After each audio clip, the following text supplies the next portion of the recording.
18 30 വയസ്സിലാണോ നിങ്ങളുടെ പ്രായം? എന്നാൽ ബോൺ സ്ട്രെങ്ത്ത് അല്ലെങ്കിൽ ബോൺ മാസ് 90% വരെ നിങ്ങൾക്ക് കൂട്ടാൻ സാധിക്കും. വൂൾസ് ലോ അനുസരിച്ച് ഒരു ഹെൽത്തി ബോൺ ആണെങ്കിൽ നമ്മൾ ലോഡ് ചെയ്യുക അല്ലെങ്കിൽ മെക്കാനിക്കൽ സ്ട്രെസ്സ് കൊടുത്താൽ ബോൺ സ്ട്രോങ്ങർ ആവും. ആ ലോഡ് നമ്മൾ അവോയ്ഡ് ചെയ്ത് കഴിഞ്ഞാൽ ഗ്രാജ്വലി ആ ബോണിൻ്റെ സ്ട്രെങ്ത്ത് കുറഞ്ഞുകൊണ്ടിരിക്കും. Running, football, basketball, volleyball, cricket, tennis ഇതെല്ലാം ലോഡിങ് എക്സസൈസാണ്. ഈ ലോഡ് ചെയ്ത് കഴിഞ്ഞാൽ ബോൺ മാസ് കൂടും. ജിം വർക്കൗട്ടിലാണെങ്കിലും സ്ട്രെങ്ത് ട്രെയിനിങ്, വെയ്റ്റ് ട്രെയിനിങ് എക്സസൈസുകൾ ബോൺ സ്ട്രെങ്ത്ത് നല്ലപോലെ കൂട്ടും.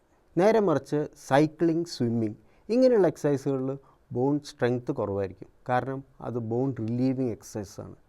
അപ്പോൾ ഒരു 30 വയസ്സ് ആകുമ്പോഴേക്കും നമ്മുടെ പീക്ക് ബോൺ മാസ്, അതായത് ബോൺ മാസ് നമുക്ക് മാക്സിമം എത്തിക്കാവുന്നത് ഈ 25-30 ഏജ് ഗ്രൂപ്പിലാണ്.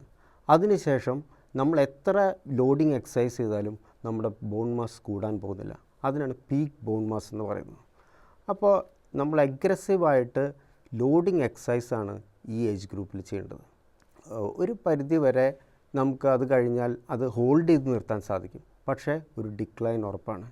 അപ്പോൾ ഈ ഏജ് ഗ്രൂപ്പിലുള്ളവർ അഗ്രസീവ് ലോഡിങ് എക്സസൈസ് ചെയ്യണമെന്നാണ് എൻ്റെ അഭിപ്രായം. Thank you.